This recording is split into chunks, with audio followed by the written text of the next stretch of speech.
मी मी मी आता हा नाही ना, मी आता बाईटच देतो ना, काय करते? नाही ना, मी करतो ना, तू काय घाबरतो? मी करतो नाही ना, मी बोलतो ना, मी आताच बोललो, तुम्ही ऐकलत नाही. मी म्हटलं आमचे मित्र देवेंद्र फडणवीसांना गड्डे महाराष्ट्राचे भरायला ताकद मिळो असं म्हटलेलं आहे.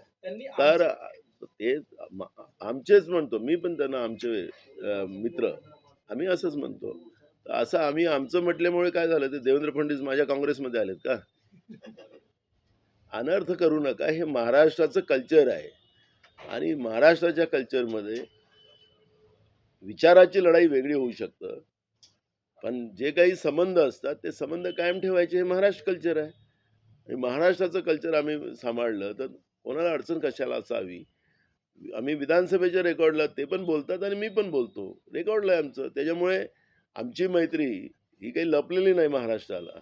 त्यामुळे आम्ही वैचारिक काय असेल आमची लढाई, पण आम्ही दोघंही एकत्रितच आहोत. तुम्ही आमचे म्हटलं तर मग काय ते आमच्या पक्षात येणार आहेत? त्यांनी तुम्ही विधानसभा अध्यक्षपदाचा जो राजीनामा जुना विषय होता परत एकदा सभागृहामध्ये उपस्थित केला. पुरावे द्यावे लागतात, ते वकील आहेत निष्णात, काही त्यांना सायटेशन द्यावं लागतं, ते त्यांनी दिलेत. अरे वाईट का नाही, चल.